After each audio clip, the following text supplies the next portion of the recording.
আসসালামু আলাইকুম ওয়া রাহমাতুল্লাহি ওয়া বারাকাতুহু। সম্মানিত দর্শক শ্রোতা, আশা করি আপনারা সবাই ভালো আছেন। আজকে আপনাদের সমক্ষে আমি কিছু দিনই আলোচনা করব। সম্মানিত দর্শক শ্রোতা, আমরা যেহেতু মুসলমান, তো আমরা সবাই আল্লাহ সুবহানাহু ওয়া তাআলার কাছে এটা চাই যে আল্লাহ তাআলা আমাদেরকে যেভাবে হোক জান্নাত দিয়ে দেয়।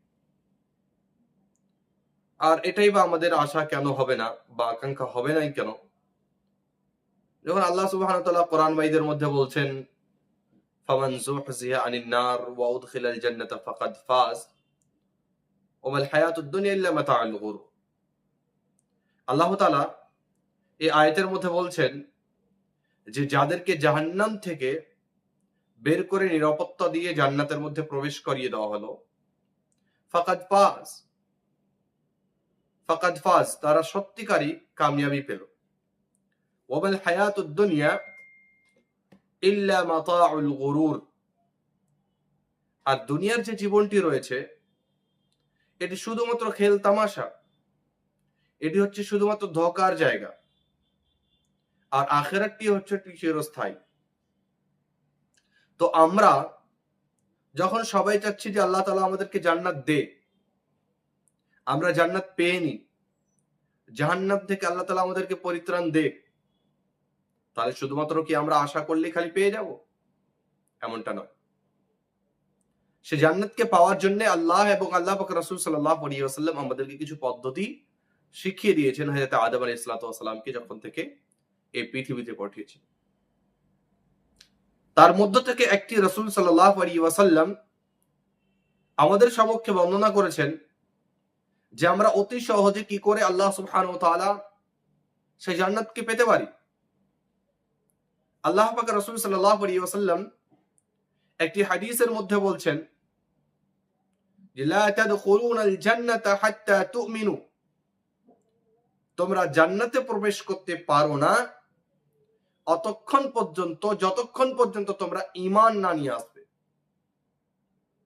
ঈমান, আল্লাহ সুবহানাহু ওয়া তাআলার উপরে ঈমান, মানে আল্লাহ রাব্বুল আলামিনের একত্বের উপরে বিশ্বাস করা যে আল্লাহ ব্যতীত কোনো সত্যিকারী মাবুদ নেই, আল্লাহ হচ্ছেন একাই, এবং আল্লাহ রাব্বুল আলামিনের কর্মতে, আল্লাহ রাব্বুল আলামিনের ইবাদতে এবং আল্লাহ রাব্বুল আলামিনের নাম এবং তার সিফাতগুলিতে বা তার গুণাগুলিতে কাউকে শরীক না করা, এক জন একে বলা হয় তাওহীদ। আর এর উপরে ঈমান নিয়ে আসা এবং রাসূল সাল্লাল্লাহু আলাইহি ওয়াসাল্লামকে আল্লাহ পাকের রাসূল এবং তার বান্দা বলে ঘোষিত করা, এরকম ফেরেশতাদের উপরে ঈমান নিয়ে আসা, আখিরাতের উপরে ঈমান নিয়ে আসা, আসমানি বইগুলোর উপরে ঈমান নিয়ে আসা, নবীদের উপরে ঈমান নিয়ে আসা এবং নিজের ভালো মন্দ নসিবের উপরে ঈমান নিয়ে আসা।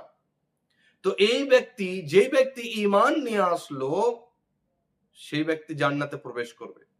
রাসূল সাল্লাল্লাহু আলাইহি ওয়াসাল্লাম বলছেন যে লা তুমিনু হাত্তা তাহাব্বু, আর তোমরা ঈমানদার, পরিপূর্ণ ঈমানদার হতে পারো না যতক্ষণ পর্যন্ত তোমরা এক অপরের সাথে ভালোবাসা বা মহব্বত করবে না। রাসূল সাল্লাল্লাহু আলাইহি ওয়াসাল্লাম সে হাদিসের মধ্যে বলছেন যে তোমাদের মহব্বত, ভালোবাসা কিভাবে তৈরি হতে পারে?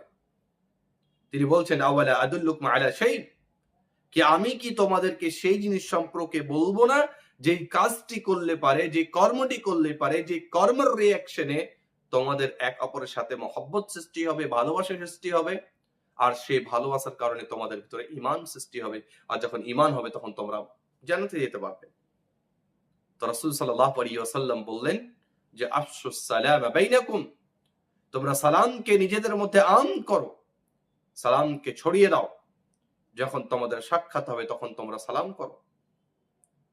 আর আল্লাহ সুবহানাহু ওয়া তাআলা তো কোরআন মাজিদের মধ্যে বলছেন ওয়াইদা হুয়্যিতুম বিতাহিয়্যাতিন, যখন তোমাদের সম্মানের খাতিরে তোমাদেরকে সালাম করা হবে তখন তোমরা ফাহাইয়ু বিআহসানা মিনহা, তো সে সময় তোমরা তার চাইতে উত্তম করে সালামের জবাব দাও। আও রুদ্দুহা, অথবা সেভাবেই, যেভাবে তোমাকে সে সালাম করেছে সেভাবেই তুমি তাকে সালাম ফিরিয়ে দাও। আর প্রত্যেক জিনিসের হিসাব হচ্ছে আল্লাহ সুবহানাহু ওয়া তাআলার কাছে। আল্লাহ তাআলা এই সব কিছু জিনিসের হিসাব নেবেন। তো আমরা বুঝতে পারলাম যে রাসূল সাল্লাল্লাহু আলাইহি ওয়াসাল্লামের আদেশ হচ্ছে এই যে আমরা এক অপরকে সালাম করি।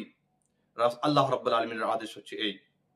সম্মানিত উপস্থিতি, তবে সালাম করার সময় আমাদেরকে যে জিনিসগুলির খেয়াল রাখতে হবে সেটা হচ্ছে এই, আল্লাহর যেটা আদেশ সেটা হচ্ছে এই যে যেভাবে সে তোমাকে সালাম দিয়েছে সেভাবেই তুমি সালাম দাও, অথবা তার চাইতে উত্তম করে সালাম দাও।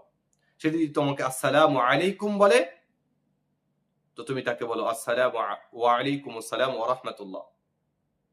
তোমাকে সে সালামতের দোয়া দিল, তুমি তাকে সালামতের সাথে সাথে তুমি তাকে রহমতের দোয়া দাও, মাগফিরাতের দোয়া দাও। তো এইভাবে একটি একটি করে কালিমাকে বাড়িয়ে বা তার চাইতে উত্তম ভাবে জবাব দেওয়া এটি রাসূল আল্লাহ রাব্বুল আলামিন বলেছেন। সম্মানিত উপস্থিতি, এবং তার সাথে সাথে এখানে একটি কথা আমি উল্লেখ করে দিই যে মুসাফা করার সময়তে আমাদেরকে মুসাফা কিভাবে করতে হবে। মুসাফা আমাদেরকে তালুর সাথে তালু মিলিয়ে হাতে মিলিয়ে আমাদেরকে এক হাতে লাগিয়ে সালাম করতে হবে, এটাই হচ্ছে সুন্নতি সালাম।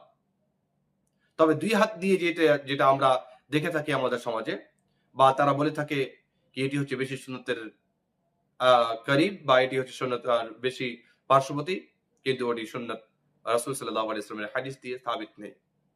সম্মানিত উপস্থিতি, তারপরে এখানে আরেকটি কথা যে কে কাকে সালাম করবে।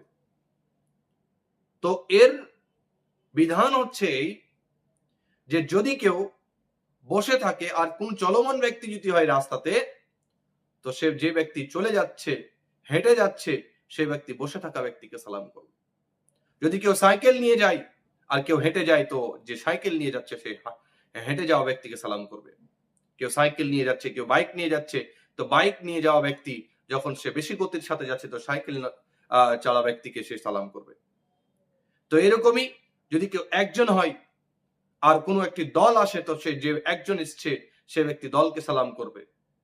এরকমই যার অংশ বা যার সংখ্যা বেশি হবে সে তাদেরকে সালাম করবে।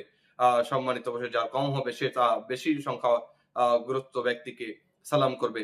এবং তার সাথে সাথে এখানে আপনাদেরকে আমি আরেকটি কথা বলে দিই যে সালাম দেওয়া এটি হচ্ছে সুন্নাত, কিন্তু সালামের উত্তর দেওয়া এটি হচ্ছে ফরজ। কেউ যদি আপনাকে সালাম করে তাহলে পরে আপনাকে তার সালামের উত্তর দিতে হবে, এটি হচ্ছে আপনার ফরজ। যদি জামাত বসে থাকে আর কোনো একজন ব্যক্তি এসে যদি সালাম করে তাহলে পরে জামাতের কোনো একজন ব্যক্তি যদি সালামের উত্তর দিয়ে দেয় তাহলে পরে তার জন্য যথেষ্ট রয়েছে। তো আমরা আল্লাহ সুবহানাহু ওয়া তাআলার কাছে দোয়া করি যে আল্লাহ তাআলা আমাদের সবাইকে তুমি এই বলা কথাগুলির উপরে আমল করার তৌফিক দান করো। এ থেকে আপনাদের কাছ থেকে বিদায় যাচ্ছি। আসসালামু আলাইকুম ওয়া রাহমাতুল্লাহ।